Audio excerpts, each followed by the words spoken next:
Our topic today is growing a small business in Nigeria, and our guest, Emmanuel Otori, is a small business consultant, corporate trainer, and a business development specialist. He has helped 50 businesses in the areas of finance, sales and marketing, operations, human resources, and management.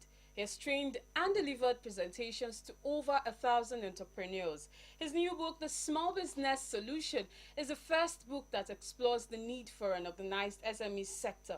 Emmanuel Otori is the managing partner at Market Advantage Consulting. You're welcome to the program. Thank you very much. It's good to have you, you know. I'm sure. Great to be here. Yeah. I'm sure a lot of people, somebody like me would want to be like Dangote tomorrow. Somebody who is watching would want to be like Alakija tomorrow. Yes. Somebody would want to be like Adenuga and their likes, and even Zuckerberg and Warren Buffett. Just name them. There are lots of them who have made it big, and it took a while. It took some level of patience, Of course. and all. I talked about having ideas around us. And for an entrepreneur, it's not the fact that they don't have an idea. Yes. It's the fact that they don't know how to go about this idea. For someone who is a consultant in this area, what would be like an advice for more like an action plan if you have an idea? How would you want, to go about? How would you advise an entrepreneur who has an idea to go about, their ideas? Okay. Thank you for having me once again this morning.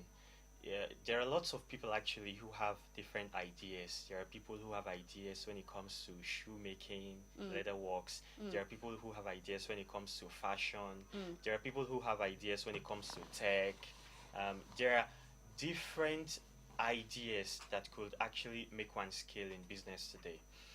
But the truth is, regardless of how big your idea is, if it's not accepted by the marketplace, I mean consumers of goods and services, then your idea is actually dead in itself.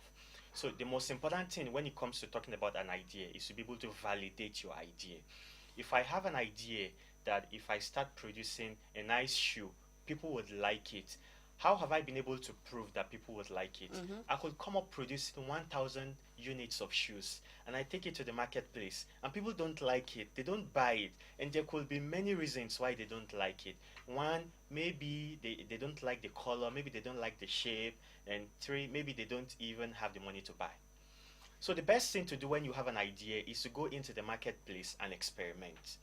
So when you have an idea, like I've started with using the example of a shoe, you are supposed to produce a basic unit. A basic unit is a limited copy of the idea you have. So I have an idea of a shoe and I produce like 10 shoe sample and I take it to the market and ask people to buy it for 2,000 naira per one. So the feedback I get about this my idea makes me to go back to my drawing board at home and say, okay, what are the things people are saying? Maybe people are saying the leather doesn't look durable. Maybe people are complaining about the price. The price is so high or the price is so low. There are lots of factors that comes into creating a product. So all this feedback that I get, I go home with them and I create a product that fits what the customers want. So that is what people should do with their ideas. They should experiment with their idea. In as much as it is good to register a business, have a business plan when you want to start. What's the point of registering a business? Have a business plan for an idea that you're not even sure of if the customers are going to buy or not. So the first thing for me is that whenever you have an idea, try as much as possible to create a basic version of that idea into a product or a service and then go into the marketplace and try to sell. Whatever feedback you get from the customers, that's the feedback you get in real life, not the imaginations you're having in your head. Okay. All right. If you got that correctly, I know this is going to be up on our YouTube channel. So subsequently, if you want to get a repeat of what he just said, later on you get that. But moving on, what are the standards for a small business to grow? What are the basic standards? Now we are talking to people who have ideas, and you've told them if they don't experiment, they will not understand their market. That's true. Okay, so now what are the standards they should operate for their business to grow? Okay, for people who want to grow their business, Nigeria today has about more than 37 million MSMEs, micro, small, and medium enterprises today. And that's a good number actually, because we understand that the MSME sector in Nigeria is the one that actually holds the economy together. The MSME sector can employ 10 people, and you have a man or a woman being able to cater for their family because there is someone who employs them and tries to reduce unemployment in the society as well as add value. So back to your question of how will these MSMEs create standards? For example, MSMEs operate in an informal manner, so they're not even considered as very standard. You're working with an MSME, you don't even have an employment letter, you don't have a job description. So you probably go to work and you do the same thing you've been doing for the past 1 year, the second year, the third year, and one day you just get tired. What am I even doing here? And one of the things that MSMEs can do by standardizing is to ensure that their paperwork is in place. And one of those paperwork, especially for staff, is to ensure you have your unemployment letter for your staff. You should have a job description. So when they come to work, they have a goal in mind of what they're doing. Most people go to work frustrated because they do not have these things, and not because what they're going to do in a medium-sized organization that's not an MSME is bigger than what they're already doing with their MSME, but because there is no standard. And it is even the MSME that gives you lots of opportunities to explore yourself as an individual.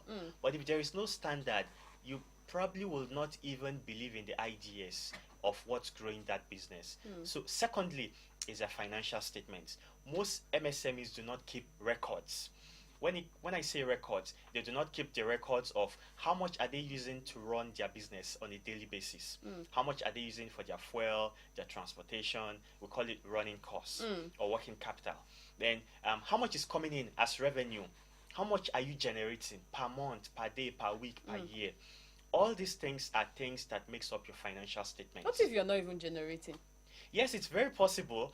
It's expected for MSMEs in the first few years. In fact, we've seen MSMEs between their first 3 years and 5 years. They might not generate anything, but they might not have income.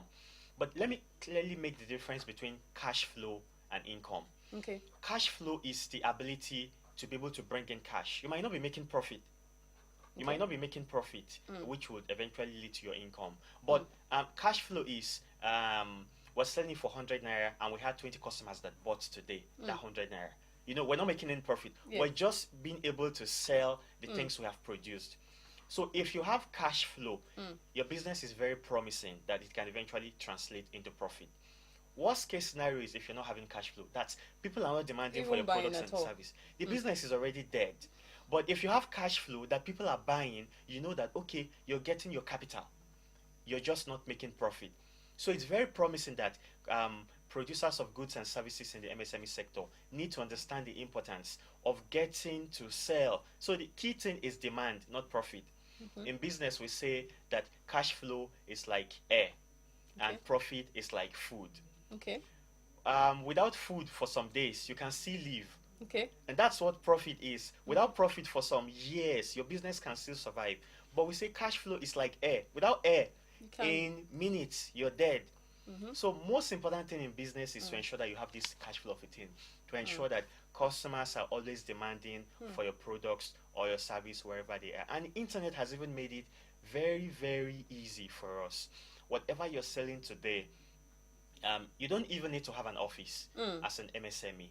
You can stay in your house. They call it work at home, and sell whatever it is you want. There are people on different social media platforms, the Facebook, the Twitter, the Instagram, and just stay in their house. Yes, stay in your house, and you're willing to pay. So now, let me go to an aspect of my questions I have here. Yes. We are in a digital era, and True. how best do you think the social media can help us grow the business? You know, considering the era, this is the era where Of social technology. media is what is selling businesses. Very so true. now, so what?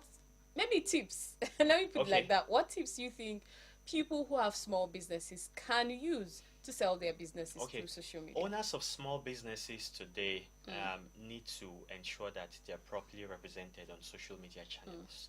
The truth of the matter is that social media alone is the bulk of what even generates revenue for most of these MSMEs. So starting with tip number one, I would say you need to be represented on all the social media platforms. The truth is, wherever your customers are, you have to be there. If there are customers on Instagram and I'm selling fashion items, I have to be there. Of course, there are other people selling fashion items, but there are customers who would like what I do. But if I don't make myself available for them to see me, how would they buy from me? So the first thing is to getting sure that I'm seen by people. So you have to get yourself social media pages on your Instagram, on your Facebook, on your LinkedIn, and on your Twitter, because there are lots of customers there. And you can imagine for Facebook that even has lots of users more than Instagram. More than Instagram and even other social media channels. Facebook has lots of users, daily users, that if you can break the market and just get a share of the number of people operating on Facebook alone, that's enough. If you can get 50 people every month, for example, buying your product at 1,000 naira per product, 50,000 naira times 1,000 naira, that's 5 million naira in a month. I'm not saying that's definitely going to work, but what if you don't even get 1,000 customers? What if what you're getting is what if you don't get the number of customers I mentioned?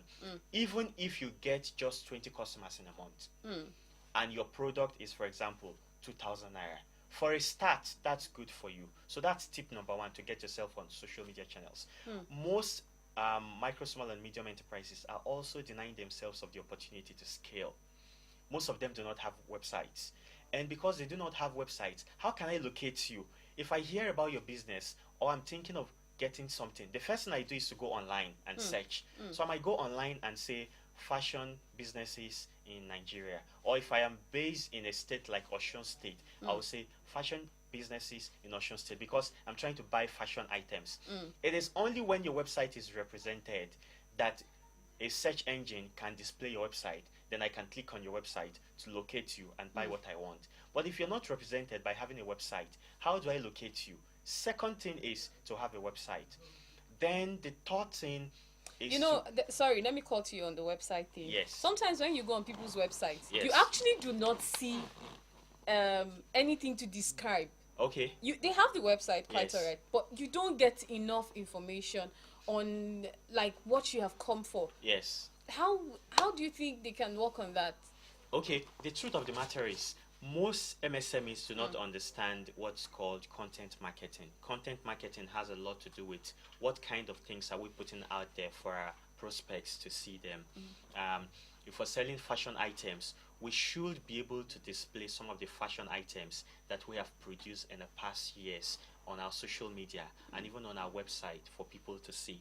That's why one of the things you want people to see is the representation that they are seeing on social media. So when they come to your website, they see the same thing. So you're fully represented, and there is uniformity when it comes to what they see on your social media and on your website. So it has to do with content.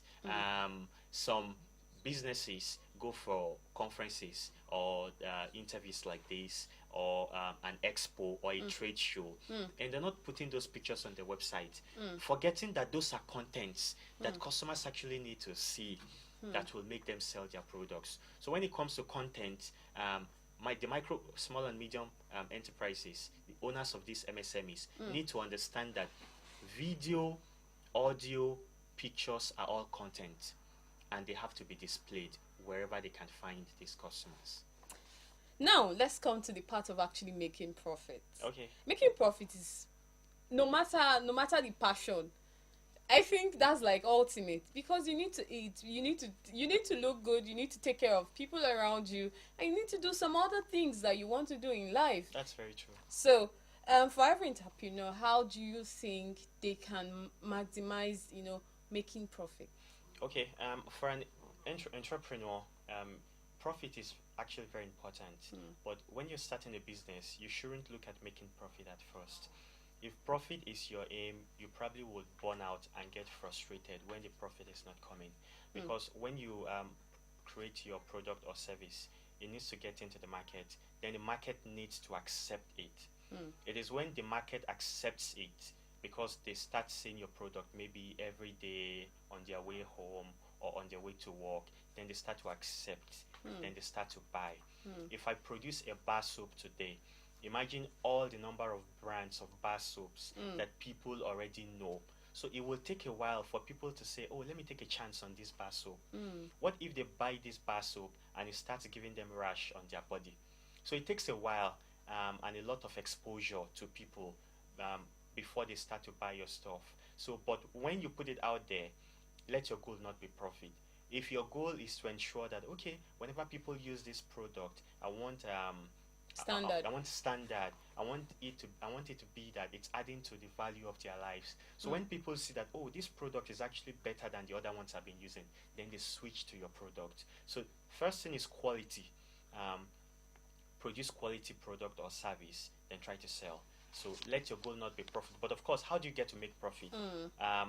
You get to make profit when you start building customer loyalty.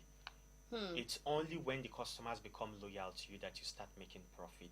When customers see a product A and they rather go for your product, not because that product is not good enough, but because they have loyalty.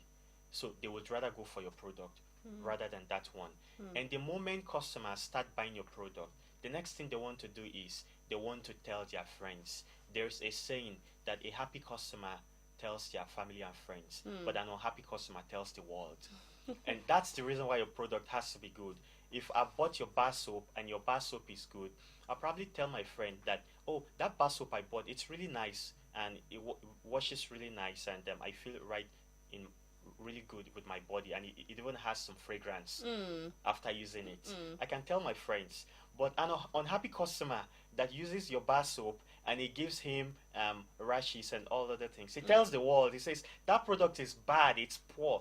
And that's not good for a new product in the market, because before people even start accepting your product, customers have started saying your product is poor, it's bad, and so you won't make profit. But ensure that there is quality. When there is quality, when there are standards, customers will buy your products. And of course, you don't even need marketers. They will be the one to start introducing your products to other people, and that's when you start to make profit. All right, it's good that you say this, because I just thought about something. Yes. These days that you have fake products everywhere. Okay. Fake. Some time ago, I'm using myself an example. I Okay. bought a bag. Oh, okay. Yes, and I bought it actually online. Yes, and I can confidently that bag has not reached even 6 months. Okay. I have not used it up to 6 months, and then I've not even enjoyed using the value of this bag. First off, this bag wasn't anything like I saw online, and secondly, when I got it, it was just too fake. So now, how do you manage your product in such a way that you wouldn't have to, you'd avoid piracy? Because sometimes it's not like you don't have good product. Yes. Sometimes you have people pirating your product. Okay. Making it not what it should be, and then selling it to people, and people are saying this is your product, and they're attributing the failure of that product they've bought to your own product, without knowing that it is some substandard product somewhere. That's very true. So I'll talk about it in two ways. For example, talking about the bag, for example, that you bought. That's why whenever business people go into business, I mean real business people, they don't go into business for the money. There are people who go into business for the money, and when they're not making the money, their business might shut down very soon. For people who are actually the genuine business people, they go into business because they're looking at the 5 years, they're looking at the 10 years, they're looking at the 20 years, they're looking at the 50 years if possible. So they do not go into business for the money. They go into business for, how can I add value to the life of the person who is buying this product? The person who is selling a product like a bag that's not going to last, I'm very sure when you see that label some other time again, you won't buy it. Definitely. And if there is a review online that talks about that kind of product, you won't give a positive review about that product. Why? Because you've been disappointed in the kind of quality they gave you.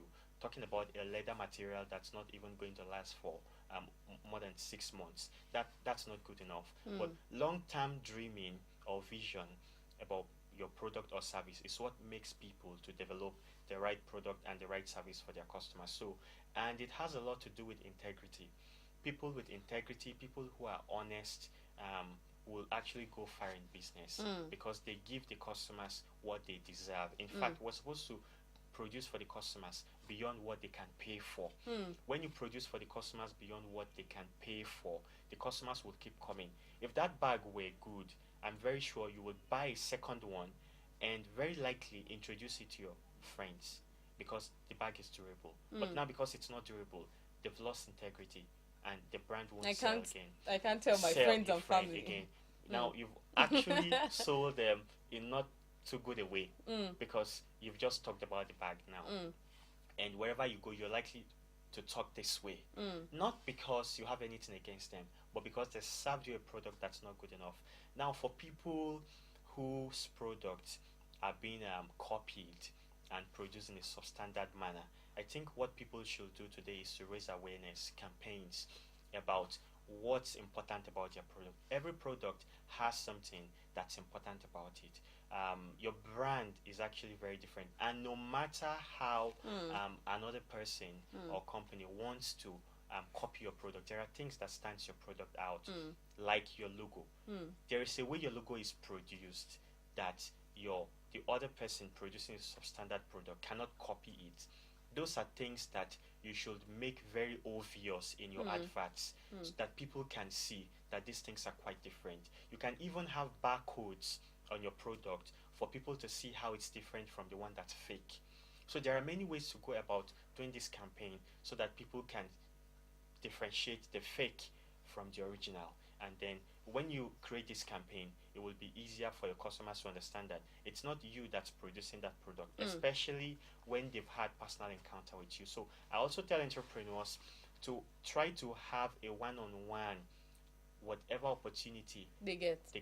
Because when you have a one-on-one with your your prospect or even your customers, you can sell your vision to them, and they can say wherever they are, any day, anytime, even if you're not there, they can say, I know this guy, he cannot produce a substandard material because I've met him and the way he talked. You're just able to sell your vision to them and they believe you, not because they know you. So it's because they've met you and they share with you the kind of goals you have in mind. So every opportunity to meet anybody, try to sell yourself to them. All right. Before you talked about something about branding, Yes. but before I talk about branding, we were talking about your how to make the profit. Yes. And you have said we shouldn't focus. A good entrepreneur shouldn't focus on actually making just the profit. Yes. You should first of all have your customers in mind and them in mind for quality, giving them quality products. Yes. But there's something that is inevitable, and that's financial risk.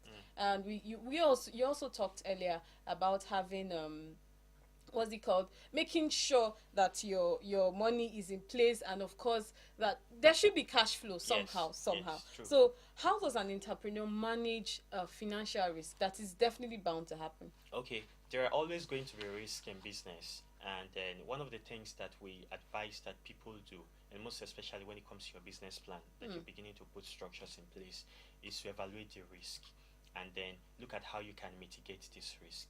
There are different kind of risk that can happen in business. A regulatory agency can say, we want you to stop what you're doing because we think your product or your service is substandard. It doesn't meet up with the standard. So if a regulatory agency says you should stop, that's a big risk. It means they're shutting over the entire process of your business. They're saying, don't produce, don't do this. Imagine if NAFDAC shuts down a business totally for a business of time.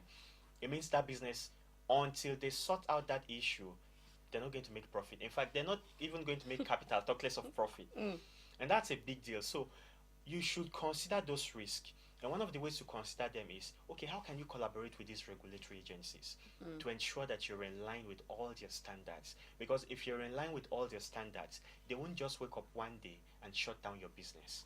And so those are the things you need to take into consideration. One of the things we should take into consideration also as business people is that because we do not have a really stable supply of power in this part of the world, is that you should have a backup power supply, like having a generator. You cannot say because you are just growing your business and that you do not have a backup power supply, you're trying to produce goods for a customer, and the customer needs to deliver it to some other persons, and then you're saying, oh, because there was no power supply yesterday, we couldn't produce the number of goods you want. That's an excuse. You will lose that customer. That customer will never come to you again because you've disappointed them. And what happens is, if the consumer who needs that product has paid them, that consumer will no longer have trust. The consumer might even ask for a refund. And these are risks that will definitely happen in business. We also need to consider the human factor. If your key person in your business falls sick, it's a big risk because the salary you pay every month, what would you do if your key person falls sick or hasn't had an accident and could not come to work for a month? It boils down to financial risk. You cannot say, oh, you won't pay them salary because that's the best of your staff and he's contributing, and you want to be able to ensure that things are in place for him so he can come back to his place of work. So what do you do for people like that who might have an accident, whether domestic or even external accident? There is what's called the health scheme, where you can help your staff register. If you have more than 5 staff, you put them under the National Health Insurance Scheme so that they can access these health benefits, and that would go a long way so you don't lose your staff staying away from work for a long period of time. So these are the kind of risk that we have to look at. Breakdown of equipment. These days, the people who actually maintain your equipment, they can tell you the next time when your equipment is due for maintenance, so it doesn't break down before you start running around. So the whole idea is for us to put in preventive measures, not necessarily corrective measures when the equipment has broken down and lives could be lost. I've seen businesses who, because they never had a policy on disaster management, there was fire outbreak and there was no insurance and they lost all their equipment.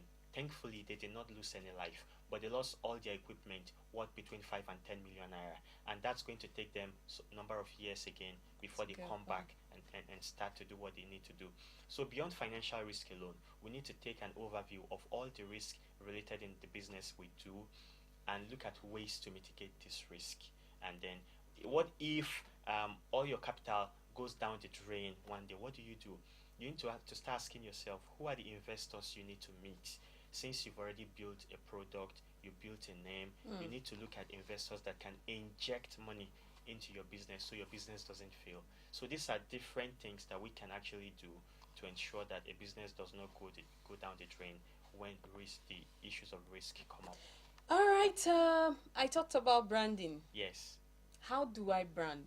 Aside having barcode, having my logo. Yes. What are the things? There are some basic things. True. I will just see about the product. I'm like, oh, I know this product. Without Yes. even seeing the logo. True. I just know the product. So how do people brand their product? Okay.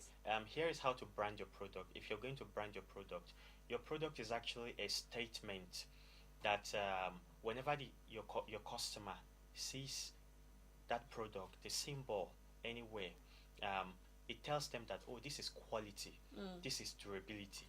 There is a message that your brand is always passing if we pay attention.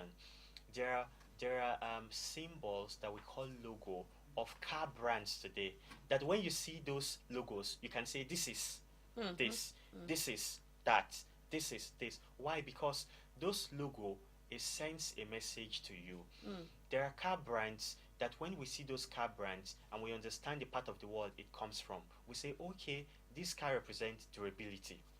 There is a car brand that when you see that car brand, we understand that this car brand is for safety. So whenever you're buying that car brand, you know you're not just buying a car, you're buying safety. So brand is not just about your logo. It is what people think when they buy your product. So the message you want to pass across when people see your logo, that's what your brand statement is all about. So if I am selling a shoe, for example, I want people to understand that when they wear this shoe, it comes with a feeling of being a responsible person. So the shoe is created in such a way that when you wear it, people would ask that, oh, where did you buy this shoe from? And you tell them, oh, this is the shoe. The next thing is people want to see the logo. They want to see the logo, so when they see that shoe next time, they can identify that shoe because that shoe gives a feeling of being gorgeous. It gives a feeling of being extra. And that's the difference between what big brands and small brands sell. There is no difference between what the big brands and the small brands sell. It's just because the big brands understand the message they're passing across to their customers because of the brand. So don't just look out for the logo. Look out for what message am I trying to sell. For an MSME, I would ask that you will eventually find the reason for why you're selling your product, but ensure that quality is one of the major reasons why you're in business. All right. When does an entrepreneur know that they should expand to a new environment? A new environment. Okay. Of course, here is the truth. When you're having customers coming in all the time, and then of course you should have a feedback form. All these things are not done out of assumption. It is done out of the fact that there needs to be a feedback form. When there is a feedback form that tells you where your customers are coming from, maybe we're operating in the FCT, in the municipal, and people are coming from other local government areas to buy our products and services. Then it tells us that because it will get to a time when these people will not risk transporting themselves to get themselves to our office or our shop. So what we need to do is to provide an office, a second location where they can purchase this good or have access to this service, because we realize that the demand is getting too high. So we need to expand by providing a second location. That's what happens. So that's the reason why we need to keep proper records to understand where are our customers coming from. If I am situated, for example, in Kwali, and my customers are coming from, for example, Wuse, then it doesn't make sense to keep being in Kwali. It makes a lot of sense to open an office in Wuse, since that's where most of my customers are coming. Because if I don't do that, a competitor will do that, and he will start making all the money in that location. And so we cannot stress enough the importance of keeping proper records, especially the records of our customers. All right. You've heard it. There's so much he's talking about, and we told you that he has a book on this.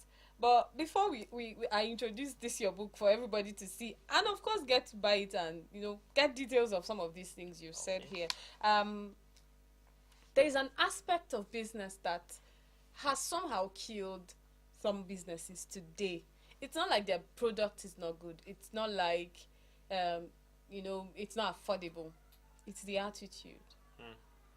So I read a story on Instagram just about a week ago or so. A customer called out. These days people call people out on social media a lot.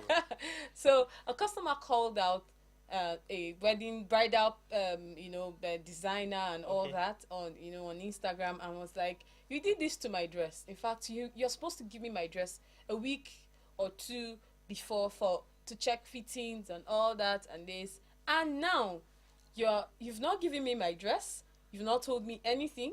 You're not giving me any feedback whatsoever. You're just blank. And I'm telling you, okay, if you've not made the dress, can you please give me back my money so I can make, preparations, an alternative in time before the D-Day. And this person has still did not still give any feedback. Nothing. I'm blanked on the customer, And that led even to other people calling the same person out for the similar same issue, making brides to cry and wear dresses they did not like. So how do you manage your customers? How do you manage your customers? Sometimes even the customers could be your headache. Yes. So how do you manage them in such a way that you have a balance?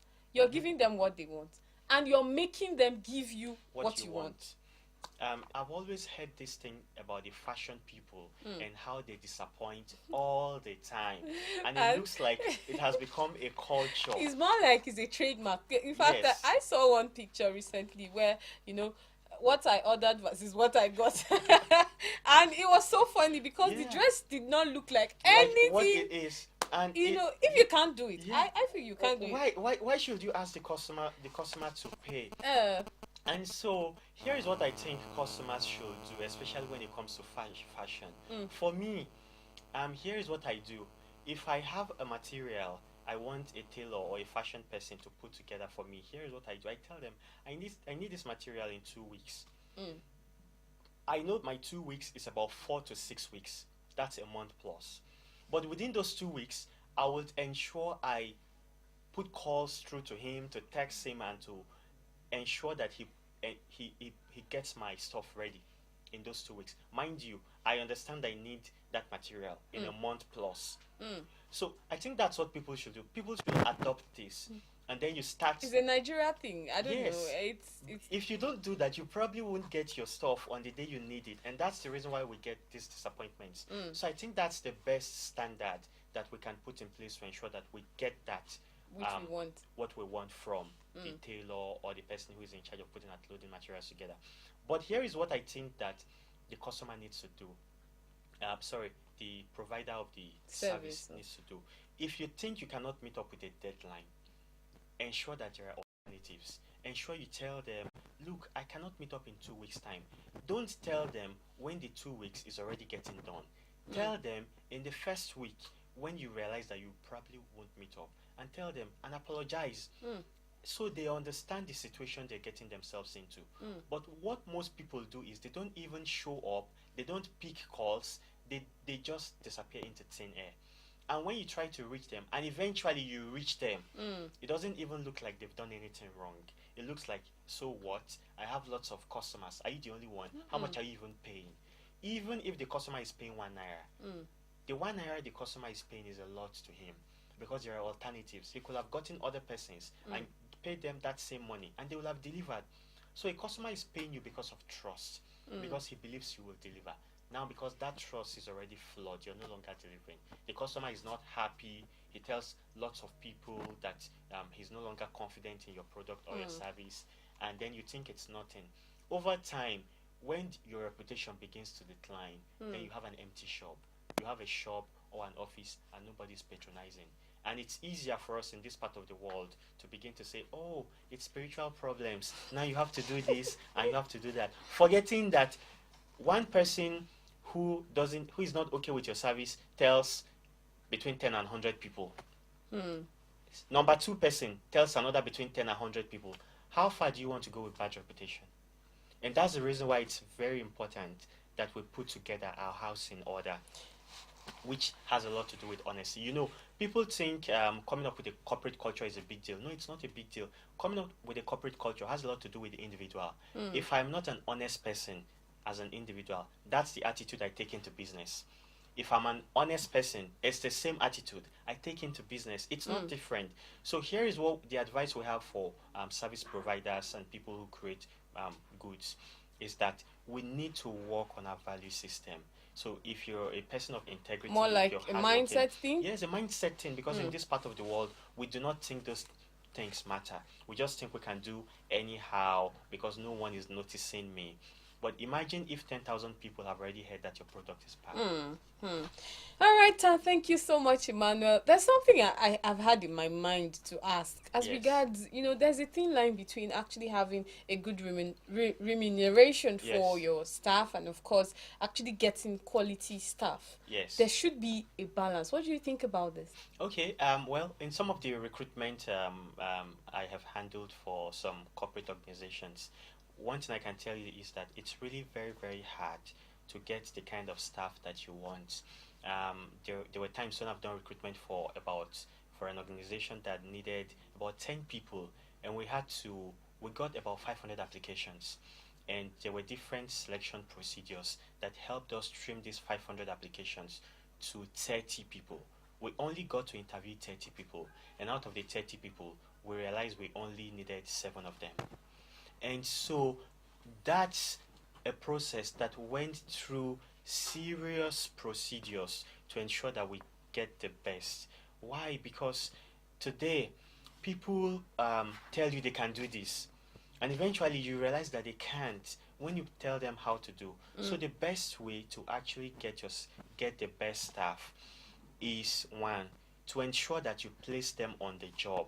If you're going to get a digital strategist person to come and help you grow your business using social media platforms, bring them to your office and ask them to do those things. If you're getting a graphic person, give them a graphic to design and see what they design. And if you like it, you employ them. And if you don't like it, I mean, you can tell them to go. It means they haven't passed through the final stage of the recruitment. But here is also what we need to do as employers of labor, especially in the MSME sector. The MSME sector, for now, have not been able to pay what people actually need to earn. A graduate could be earning 20,000 naira, and that's not enough. Except for people who like to go the extra mile. If you're earning 20,000 naira and then it cannot take you home, you're thinking about different needs that are left unmet. An average person won't give their best. So what I would say is, for people who are owners of MSMEs, is that when you're employing someone and this person is promising and they're giving their best, but what you're giving them is not enough, ensure that there are what we call a reward system. A reward system is what helps you to appreciate them even much more beyond their salary. A reward system could be, at the end of the month, you give them things that are not monetary. It could be a pack of soap that they use to bath. It could be detergent. It could be anything. When you are able to show this staff of yours that you value them much more than the salary, you will see that over time they won't mind about the salary. They would keep working. But also be mindful of the time when you start getting inflow. Ensure there is increase in the salaries of these people, because they are watching.